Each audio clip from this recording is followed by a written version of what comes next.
স্বাগতম সকলোকে আমাৰ ইউটিউব চেনেলটোলৈ নিশ্চয় সকলে ভালে আছে। ডিইৰ প্ৰাথমিক শিক্ষা সঞ্চালক বাইদেউজনে সংবাদমেলৰ জৰিয়তে প্ৰকাশ কৰিছে যে এলপি আৰু ইউপিৰ নতুনকৈ 4500টা পদৰ বিজ্ঞাপন অতি শীঘ্ৰে প্ৰকাশ পাব বুলি। আৰু আপোনালোকে বিভিন্ন নিউজ চেনেলৰ জৰিয়তে হওক বা ইউটিউব চেনেলৰ জৰিয়তে আপোনালোকে নিউজটো পাইছে।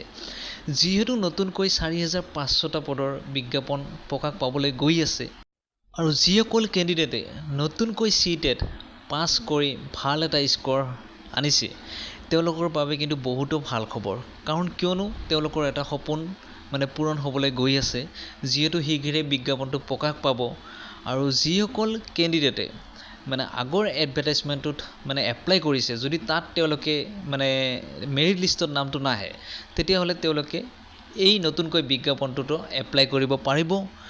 আৰু যিটো আগৰ এডভাৰটাইজমেণ্টত যদি তেওঁলোকৰ 1-2% কাৰণে যদি তেওঁলোকৰ নামটো আহি নাযায়, তেতিয়াহ'লে তেওঁলোকে নতুন বিজ্ঞাপনখনত এপ্লাই কৰি হয়তো পাবলগীয়া চাকৰিটো পাই যাব পাৰে।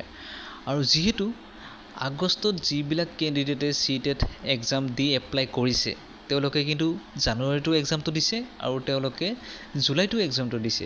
সেইসকল কেণ্ডিডেটে জানুৱাৰী বা জুলাইত দি এটা ভাল স্ক'ৰ লৈ আহিছে। যদি তাত তেওঁলোকে আগৰ এডভাৰটাইজমেণ্টত চাকৰিটো নাপায়, তেতিয়াহ'লে নতুনকৈ এডভাৰটাইজমেণ্টত চাকৰি পোৱাৰ এটা আশা আছে। আৰু ঘূৰি পাকি চাবলৈ গ'লে CTET পাছ কৰা কেণ্ডিডেট ইমানখিনিও যথেষ্ট নহয়, দুবাৰ মিলি জানুৱাৰী আৰু জুলাই মিলি। কাৰণ আগষ্টৰখিনিয়েতো এপ্লাই কৰিলে অলৰেডি। আৰু যিসকল আছাম টেটৰ কেণ্ডিডেট আগৰ এডভাৰটাইজমেণ্টত এইবাৰো চাকৰিৰ পৰা বঞ্চিত হৈ যায়, তেওঁলোকে আৰু এইখনত এপ্লাই কৰিব পাৰিব। হয়তো তেওঁলোকেও CTET দি পাছ কৰিছে বা ভাল এটা মাৰ্ক আনিছে। আগৰখনত যদি তেওঁলোকে এডভাৰটাইজটোত যদি মেৰিট লিষ্টত নামটো নাহে, তেতিয়াহ'লে কি হ'ব, এই নতুনখনত তেওঁলোকৰ এটা CTET পাছ কৰা মাৰ্কশ্বিট বা চাৰ্টিফিকেটখন দি এপ্লাই কৰি তেওঁলোকে হয়তো চাকৰিটো পাবও পাৰে। এতিয়া কথাটো হ'ল যে যিসকল কেণ্ডিডেটে CTET দি ভাল মাৰ্ক আনিছে তেওঁলোকেতো চাকৰিটো পাবই। আৰু যিসকলে জেনেৰেল কেটেগৰীৰ কিমান মাৰ্ক আনিলে তেওঁলোকে চাকৰিটো পাব, যিসকল কেণ্ডিডেটৰ হাই ছেকেণ্ডেৰী বা BEd বা DLEdৰ একাডেমিক মাৰ্কটো ভাল আছে, তেতিয়াহ'লে তেওঁলোকে 90 পায়ো চাকৰিটো পোৱাৰ এটা আশা আছে। আৰু যিসকলে 96, 97 বা 98 বা 100+ ওপৰত আছে, তেওঁলোকৰ যদিও তেওঁলোকৰ হাই ছেকেণ্ডেৰী বা DLEdৰ মাৰ্ক কম আছে, তথাপি তেওঁলোকে চাকৰিটো পোৱাৰ এটা বহুত আশা আছে। আৰু যিসকল OBC কেণ্ডিডেট তেওঁলোকে 82 পালে পাছ কৰে CTETত।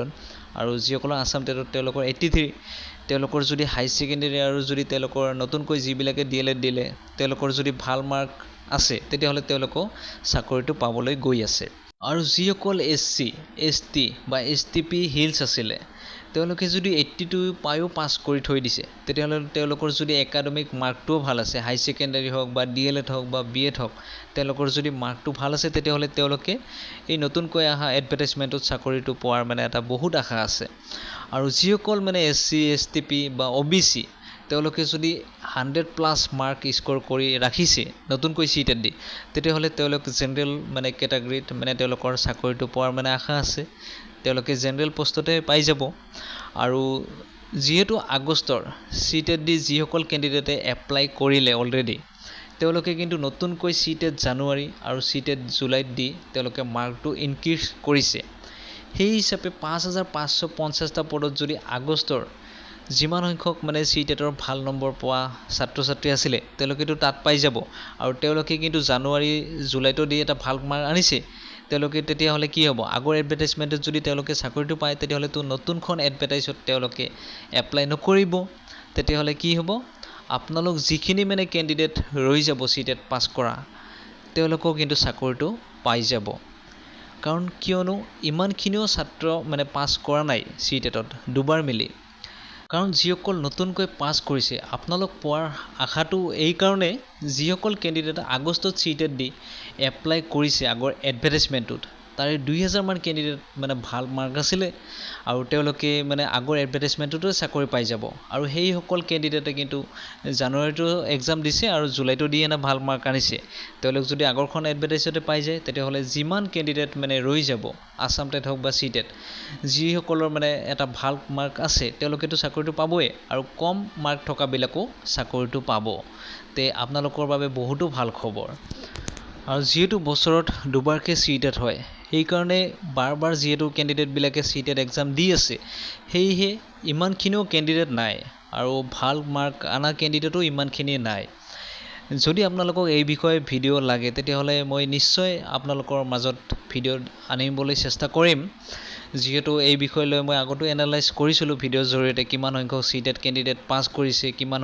সংখ্যকে ভাল মাৰ্ক আনিছে এই বিষয়ে যদি আপোনালোকক ভিডিঅ' লাগে তেতিয়াহ'লে মই নিশ্চয় ভিডিঅ' আনিম আৰু কাটআপৰ বিষয়ে ভিডিঅ' লৈ আহিম যদি আপোনালোকে বিচাৰে আপোনালোকৰো মতামতবিলাক জনাব আমাক কমেণ্টৰ জৰিয়তে যদি আপোনালোকৰ কিবা মতামত আছে তে আজিৰ ভিডিঅ'টোত এয়াই আছিলে যদি ভিডিঅ'টো চাই ভাল পালে তেতিয়াহ'লে লাইক আৰু শ্বেয়াৰ আৰু আমাৰ চেনেলটো ছাবস্ক্ৰাইব কৰিব তেতিয়াহ'লে আজিলৈ ধন্যবাদ